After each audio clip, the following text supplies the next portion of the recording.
Hello everyone, welcome back. Today we're going to talk about cosmology. Okay, so one of the topics that I'm interested in. I have done videos in the past, and I want to discuss with you guys uh, a a theory that I came up with something like 10 years ago, and I've done a couple of videos on it, and it hasn't quite caught on yet. So do an updated video. So here's the thing. Uh, those of you guys that study or have an interest in cosmology, you're aware that large masses like black holes, right, which have like immense gravity, they slow down time. Okay, so from the perspective of an outside observer, time slows down around a black hole. Okay, now that's not just black holes, but any gravitational body. Okay, so if you have an atomic clock, okay, here on Earth, and then you have an atomic clock in orbit, okay, orbiting the Earth.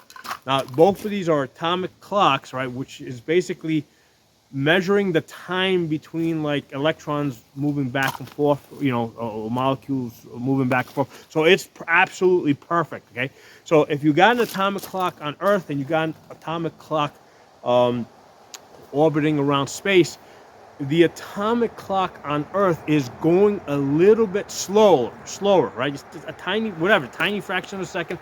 The atomic clock on Earth is going slightly slower because the gravity of Earth basically slows down time. Okay, so the bigger the mass, the more it slows down time. So the sun, right, slows down time. Anything, as things come close to the sun, right? So basically, if you're on Mercury, right, versus if you're all the way out on Pluto, time is running a little bit slower on Mercury, on the planet Mercury, versus the planet Pluto, which is way further out from the sun. Okay, so here's the thing, right?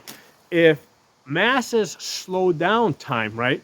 If mass slows down time, lack of mass essentially speeds up time. Okay.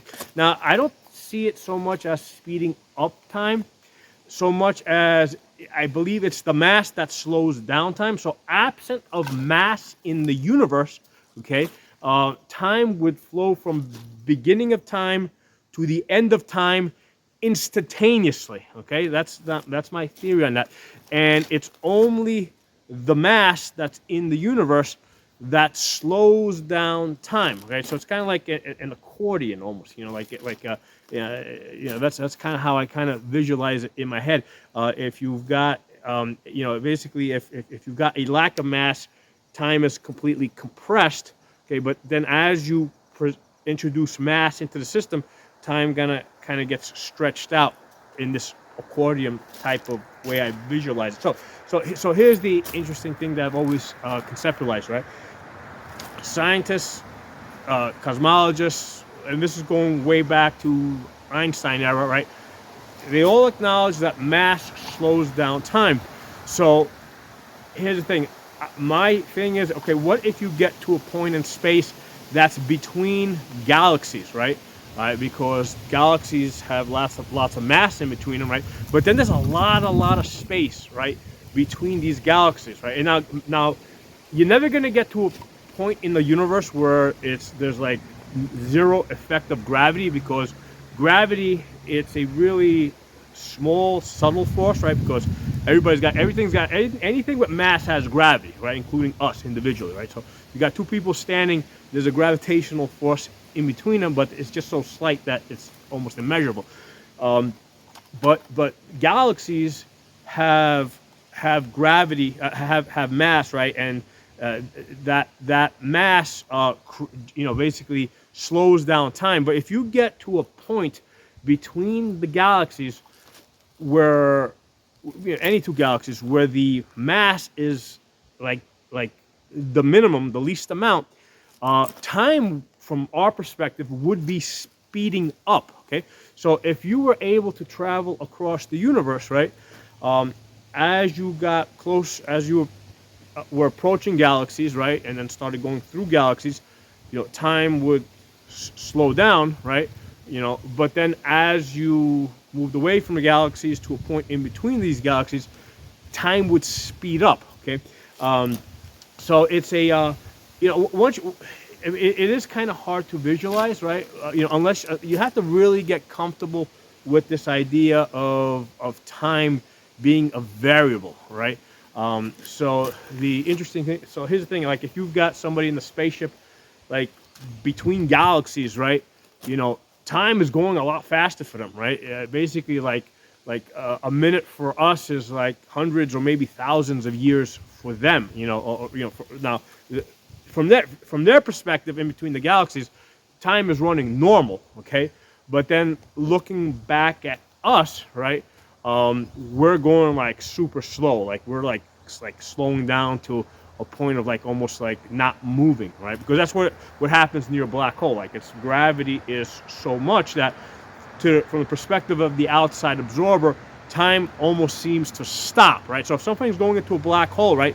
If you're observing something going into a black hole, as it gets closer and closer to the black hole, it slows down, and then to the outside observer, it never actually seems to go into the black hole because it just stops. Okay, and the reason why it seems like it stops is because it's just going super, super, super slow that it seems to have stopped. Okay, so again, from our perspective of people on Earth, trying to observe something in between galaxies, it would seem as if it is going super, super fast. Okay, now the problem with this is that there's really not much between galaxies that we're able to observe, right? Because in order to be able to see something, it has to have a light source, right? So you got to basically be looking at stars, which have gravity, So that's the problem with kind of trying to prove this out, is that you actually have to travel to a point in space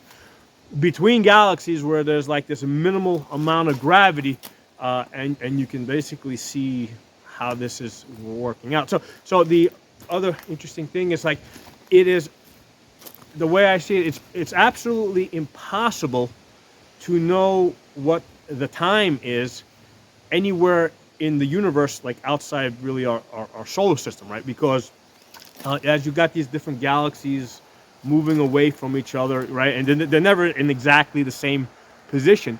So trying to figure out what the time, like trying to calculate, right, on what the time would be in any one place, is kind of like throwing like confetti paper into the air and trying to calculate, where each piece is going to be, right? So that's kind of like how I'm visualizing time, right? Trying to figure out what time would be in any other galaxy, right, would be really difficult, because you've got all this space in between where time is like speeding up, and then as it approaches masses, it slows down. So it's just so many unpredictable variables. So anyway, to me, this is really interesting stuff. Okay, but drop some comments below. If this stuff doesn't make any sense to you, that's fine. I promise I won't do too many videos on this.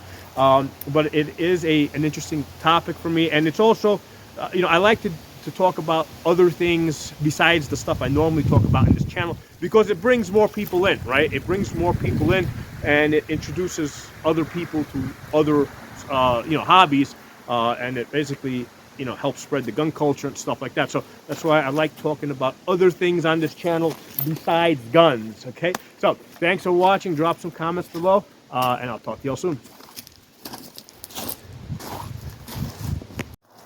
Hey, everyone, I want to add one more thing. I believe that this idea also explains why the universe seems to be expanding basically at the speed of light, right? Because why is the universe expanding so quickly?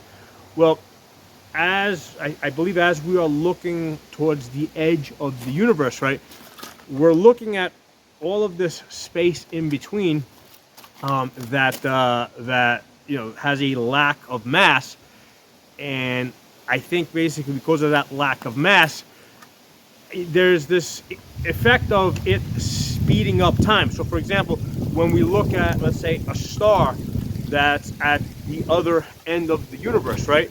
I don't think that, like, we're looking at that star in our own time. I think that we're looking at it at a future time, So I think that that's how it kind of complicates it because here's the thing. It's like there's this the two elements here is like it takes time for light to travel back to us, right? So we're looking at these stars from the other end of the universe, right?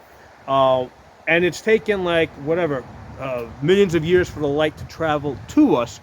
So on the one hand, we're looking uh, at a light source that originated millions or billions of years ago, but at the same time, right, there's the opposite effect of of this all this empty space between us and this object that we're looking at, where if my theory is correct, and it should be, right, because if masses slow down time, lack of mass should be effectively speeding it up. So the offset is that it's being offset by the fact that because of the empty space, time is speeding up. So again, it's just really hard to like look at this and see how to figure out how these two factors balance out. Now the light part, I think, is calculate. You know, that's something that they can calculate, right? Because that's at a constant speed. But the time factor, I think that is impossible to calculate because that is dependent on mass, and as you know, you got all these galaxies in between having different effects, right? So anyway, I think this is extremely interesting. I think that this is a subject that cosmologists don't think about or discuss often enough. So I'm kind of putting it out there. So see, I want to see what they tell me. You know, hopefully it gets to them, and somebody comes around and offers some type of an explanation, even if it's to shoot the idea down. I'd like to hear what they have to say on it.